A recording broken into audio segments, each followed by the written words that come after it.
৭৭তম প্রজাতন্ত্র দিবসের প্রাক্কালে একজন আম পাবলিক মাননীয় সভাপতি, মঞ্চে উপস্থিত সম্মানিত অতিথিবৃন্দ এবং আমার প্রিয় দেশবাসী, আজ ৭৭তম প্রজাতন্ত্র দিবসের প্রাক্কালে এই মঞ্চে দাঁড়িয়ে আমি কোনো দলের প্রতিনিধি হয়ে কথা বলতে আসিনি।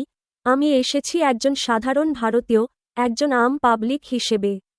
আমি সেই মানুষ যার নাম খবরের কাগজে ছাপে না, যার কণ্ঠ সংসদে শোনা যায় না, কিন্তু যার ঘামে দেশ চলে, যার ভোটে সরকার গড়ে ওঠে। ৭৭ বছর আগে এই দেশ এক ঐতিহাসিক অঙ্গীকার করেছিল।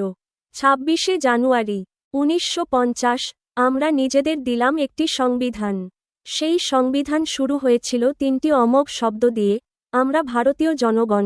কিন্তু আজ প্রশ্ন করি, এই জনগণ কি সত্যিই রাষ্ট্রের কেন্দ্রে আছে, নাকি কাগজে কলমেই সীমাবদ্ধ? আমি সেই জনগণ যে লাইনে দাঁড়িয়ে ভোট দেয়, লাইনে দাঁড়িয়ে রেশন তোলে, লাইনে দাঁড়িয়ে হাসপাতালে চিকিৎসার জন্য অপেক্ষা করে, আর বছরের পর বছর লাইনে দাঁড়িয়ে ন্যায়বিচারের আশায় থাকে। তবু আমি এই দেশকে ভালোবাসি, কারণ ভারত শুধু একটি ভূখণ্ড নয়, ভারত একটি স্বপ্ন, ন্যায়ের স্বপ্ন, সমতার স্বপ্ন, মানবিকতার স্বপ্ন। আজ অনেকেই বলেন, ভারত উন্নত হচ্ছে, শক্তিশালী হচ্ছে। আমি প্রশ্ন করি, কার জন্য এই উন্নয়ন, কার জন্য এই শক্তি?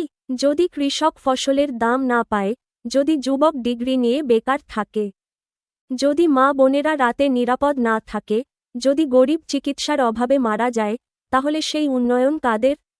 একটা সমৃদ্ধ ভারত মানে শুধু উঁচু উঁচু বিল্ডিং নয়, শুধু এক্সপ্রেসওয়ে নয়, শুধু পরিসংখ্যান নয়। একটা সমৃদ্ধ ভারত মানে কৃষকের চোখে আত্মসম্মান, যুবকের মনে আশার আলো, নারীর জীবনে নিরাপত্তা ও স্বাধীনতা, সংখ্যালঘুর জীবনে ভয়হীনতা, সংখ্যাগরিষ্ঠের মনে দায়িত্ববোধ। কারণ সংবিধান আমাদের শেখায়, ভারত কোনো ধর্ম, কোনো ভাষা, কোনো গোষ্ঠীর একার নয়, ভারত সবাইয়ের। আজ আমাদের প্রজাতন্ত্রের সবচেয়ে বড় চ্যালেঞ্জ বিদেশি শক্তি নয়, সবচেয়ে বড় চ্যালেঞ্জ আমাদের ভেতরের ভয়, বিভাজন আর নীরবতা। দেশপ্রেম মানে কি শুধু স্লোগান? দেশপ্রেম মানে কি শুধু পতাকা হাতে ছবি তোলা? না, দেশপ্রেম মানে অন্যায় দেখলে প্রশ্ন করা। দেশপ্রেম মানে দুর্নীতির বিরুদ্ধে রুখে দাঁড়ানো। দেশপ্রেম মানে দুর্বল মানুষের পাশে দাঁড়ানো। আমি আম পাবলিক হয়ে বলতে চাই, রাষ্ট্র শক্তিশালী হবে, কিন্তু তার আগে নাগরিকের অধিকার শক্তিশালী হতে হবে। সরকার আসবে, যাবে, কিন্তু সংবিধান থাকবে। ক্ষমতা বদলাবে, কিন্তু মানবিক মূল্যবোধ বদলানো যাবে না। ৭৭তম প্রজাতন্ত্র দিবসের প্রাক্কালে আমি কোনো অভিযোগের তালিকা দিতে আসিনি। আমি এসেছি একটা আহ্বান নিয়ে। চলুন আমরা এমন ভারত গড়ি, যেখানে প্রশ্ন করা অপরাধ নয়, যেখানে ভিন্ন মতো দেশদ্রোহ নয়, যেখানে বিচার দেরি নয়, যেখানে ক্ষমতা মানে দায়িত্ব। চলুন আমরা আবার মনে করি, সংবিধান শুধু আইনজীবীদের বই নয়, সংবিধান আম পাবলিকের ঢাল ও শক্তি। আজ এই মঞ্চ থেকে আমি শপথ নিতে চাই, আমি ঘৃণার রাজনীতির ঊর্ধ্বে উঠব, আমি ভয়ের কাছে মাথা নত করব না। আমি একজন সচেতন নাগরিক হব, কারণ একটি শক্তিশালী রাষ্ট্র গড়ে ওঠে সচেতন নাগরিক দিয়ে, নীরব নাগরিক দিয়ে নয়। ৭৭ বছর আগে আমাদের পূর্বপুরুষেরা এই দেশকে স্বাধীন করেছিলেন।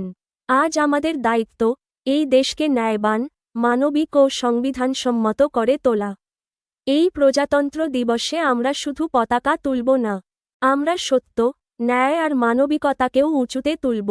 জয় হোক সেই ভারতের, যে ভারত আম পাবলিকের কথা শোনে। জয় হোক সংবিধানের, জয় হোক জনগণের। জয় হিন্দ।